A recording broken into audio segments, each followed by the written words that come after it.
Derivador digital, parte 2. Vamos analisar a resposta em frequência e desenhar o rascunho mencionado no vídeo anterior.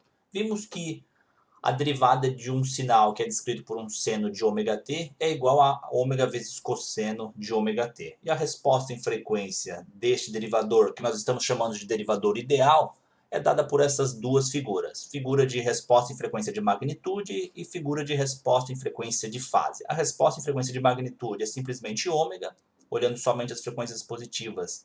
Nós temos que esta curva aqui é ômega, e aqui nós temos que é 90 graus. De fato, um seno em relação ao cosseno, existe uma diferença de fase de 90 graus. Vamos ver o que acontece agora se a gente aplicar um sinal qualquer nesse sistema, que é apenas um derivador, apenas nosso S. Fazendo um rascunho, começando com um sinal de entrada.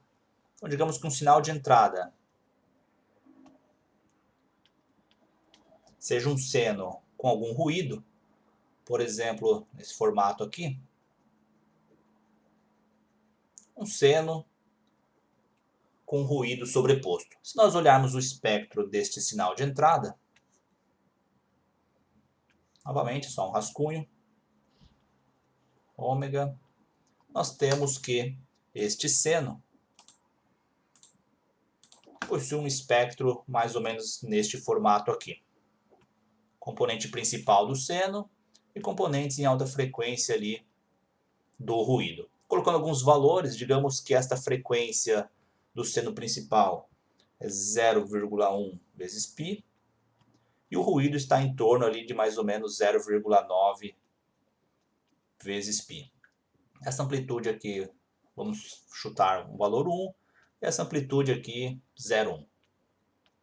Só para ter alguns valores para a gente ver o que acontece quando este sinal passa por um derivador ideal. Nós já sabemos fazer essa análise, fizemos várias vezes lá no início da nossa disciplina, mas vamos repetir esta análise aqui. Aplicamos esse sinal em um derivador ideal. Como é que seria a resposta deste sistema? Vamos plotar um rascunho para o sinal de saída, no domínio do tempo, o espectro no domínio da frequência. Começando com o espectro no domínio da frequência. Sabemos que se aqui existe uma componente 1 em 0,1 vezes π, a gente vai lá, localiza essa frequência, digamos que está por aqui. Digamos que isso tem uma certa amplitude aqui, vou chamar de y. O nosso sinal de saída nesta frequência vai ser 1 vezes y.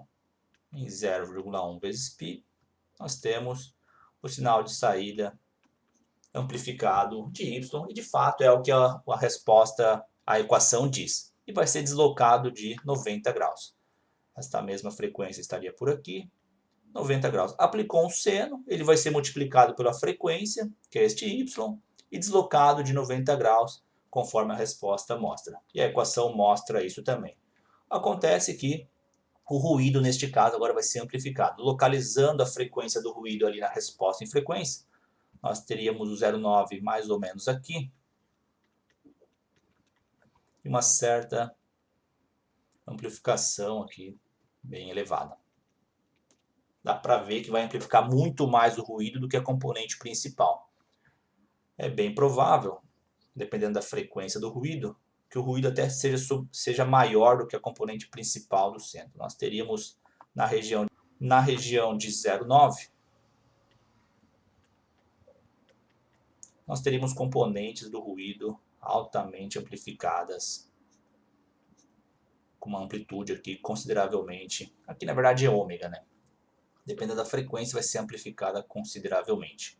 Ou seja, lá no domínio do tempo, que sinal estaria saindo deste derivador ideal? Um sinal que é muito mais ruidoso do que o próprio seno. A gente mal conseguiria ver um seno. Teríamos uma coisa mais ou menos exagerando um pouco ainda aqui, né? Porque o ruído também depende dos seus valores. Okay? Mas este é o conceito, este é o rascunho que eu queria mostrar. Aplicou um sinal de entrada num derivador ideal, ele provavelmente Se ele tem ruído, né, ele vai amplificar este ruído. É por isso que a gente sempre ouviu que um derivador sozinho não é um sistema muito utilizado, porque ele vai amplificar ruído e você não vai conseguir trabalhar com ele muito bem. Já o derivador digital, a gente vai tentar fazer uma aproximação para este derivador ideal, sem elevar em tamanha quantidade o ruído, sem amplificar demais o ruído. Vamos ver como é que os derivadores digitais vão fazer isso. Vão fazer a derivada do seno e vão tentar não amplificar o ruído como um derivador ideal. Vamos ver isso nos próximos vídeos. Aqui termina este vídeo.